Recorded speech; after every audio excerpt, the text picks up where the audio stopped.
BPK badminton super league season 3 സമാപിച്ചു. Aries Victor കിരീടം നേടി. 2 ദിവസത്തെ മത്സരങ്ങളിൽ നിരവധി ദേശീയ അന്തർദേശീയ താരങ്ങൾ പങ്കെടുത്തു. കുവൈത്തിലെ ഏറ്റവും വലിയ ബാഡ്മിന്റൺ ടൂർണമെന്റുകളിൽ ഒന്നായ BPK badminton super league season 3 അഹമ്മദിയിലെ ഐസ്മാഷ് ഇൻഡോർ കോർട്ടിൽ സമാപിച്ചു. 2 ദിവസങ്ങളിലായി നടന്ന ലീഗിൽ നൂറുകണക്കിന് താരങ്ങൾ 10 ടീമുകൾക്കായി മത്സരിച്ചു.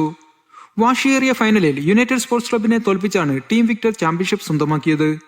നേരത്തെ സെമിഫൈനലിൽ ടീം വിക്ടർ എലൈറ്റ് ബാഡ്മിന്റൺ ക്ലബിനെയും യുണൈറ്റഡ് സ്പോർട്സ് ക്ലബ് ടീം 530യെ മറികടന്നാണ് ഫൈനലിലെത്തിയത്.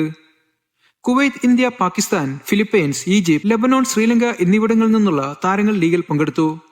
കഴിഞ്ഞ സീസണുകളെ അപേക്ഷിച്ച് ഈ വർഷം കൂടുതൽ മികച്ച പങ്കാളിത്തമാണ് ഉണ്ടായതെന്ന് BPK ഭാരവാഹികൾ പറഞ്ഞു. 800-ലധികം കളിക്കാരുടെ റാങ്കിംഗ്, ടൂർണമെന്റ് കലണ്ടർ, നിയമങ്ങൾ, സാങ്കേതിക പിന്തുണ എന്നിവ കുവൈത്തിൽ BPK ഏകോപിപ്പിച്ചു വരുന്നു.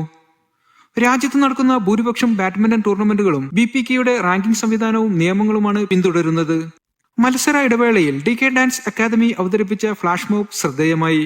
കൂടാതെ CBSE സ്റ്റേറ്റ് മത്സരങ്ങളിൽ വിജയിച്ച കുവൈത്തിലെ ഇന്ത്യൻ യുവതാരങ്ങളെ ചടങ്ങിൽ ആദരിച്ചു. സലീം കോട്ടയിൽ, മീഡിയ 1, കുവൈറ്റ് സിറ്റി.